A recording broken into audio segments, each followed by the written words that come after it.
তো আসসালামু আলাইকুম গাইস। এই দেখতেই পারতাছেন আমাদের ঘেরে ওই যে কামলা লইছি, কলা গাছ লাগাইতাছে। আহ আর আজকে আপনাদের দেখাবো মানে ছোট ছোট গাছে বড় বড় আম। আহ, আহ,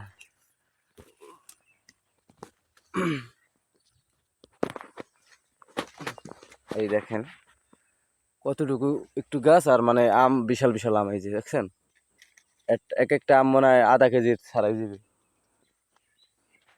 ওই দেখেন আম, ক্যামেরা ছোট দেখায়। হম, আম এই যে, তারপরে আরো আছে। তারপরে এই যে একটা, এই যে আধা কেজিরও বেশি, এই যে একটা দেখছেন আম। হ্যাঁ, এই যে দেখেন, এই যে আম আধা কেজির মতো প্রায়। ওই একটা ঝুলতেছে, এটা আরো কম ছোট। দেখছেন? ও আমার গোগের কামলা, বুঝছেন? কামলা বললে ভুলে মানুষ, মুসলিম মুসলমান ভাই ভাই। ওয়েদারটা দেখছেন গাইস?